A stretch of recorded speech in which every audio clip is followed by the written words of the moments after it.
When it comes to reading the tarot for yourself, one of the hardest things can be the bias that you have towards yourself. If you pull a card that could be interpreted negatively, maybe you tend to look on the brighter side of things because you don't really want to interpret it in a negative way for yourself. Or maybe you pull a card and knowing all of your circumstances already, you interpret it in a way that it's not meant to be interpreted. Unfortunately, that is where bias can ruin our tarot readings. Today I'm going to show you how to not let bias get in your way so you can have more accurate tarot readings and actually gain some valuable insights. Hi, I'm Ruby. I'm here to help elevate your tarot practice through my tarot chats and deck reviews. So the first thing that I would recommend if you feel like bias is playing a big part in your reading, in your practice, I want you to sit with that feeling for a little bit. You can journal about it if that is something that you're comfortable with, or meditate on it.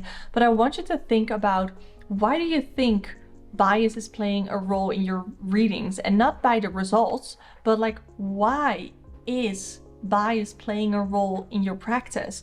Why do you want to control? Because I think it's a part of it, it's control. Why are you wanting to control the outcome of the reading? Why do you want to only read maybe positive things when it comes to yourself? And really think about why bias is playing a role in your reading. The second thing I want you to do is, when you do a reading, I want you to be very clear about the intention that you're setting. Your intention should be to receive insights and guidance, things that you may not already know yet, and not to confirm any bias that you might be having. Set the intention that you want to hear what you need to hear, not what you want to hear. And if you feel like that is not something that you can do right now, I would just say postpone the reading. Do it another time. Now, if you are ready to do the reading, you've set your intentions, then it's time to shuffle the deck, think about your cards, do keep your intention in the back of your mind, pull the cards and interpret them. Now, because this is exactly where our bias is going to come into place,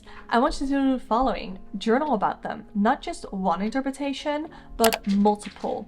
If you see this and you're like, okay, I know with my entire context, with everything around me, knowing what I know about my whole life, I think this is going to mean this. But there's probably also part of you that thinks it could also maybe I don't really think that means this, but it could mean like this other thing. Write it down. I don't want it to mean this, but it could also mean, write it down. You know, you write it all down, all your potential interpretations, you're gonna write it down and you're gonna leave it at that. Then another time, later time, which is the fourth thing that you're gonna do, is you're gonna come back to the reading. You're gonna take a look at how all of these interpretations ended up playing out. Which interpretation was correct? The one with bias, the one where you were like, I really hope it doesn't mean this. Like, how do you feel about it? What do you see that has happened, so you can actually reflect on the different interpretations that you've made? And this is so helpful, not only to figure out where your bias is playing a role, where it's playing a part,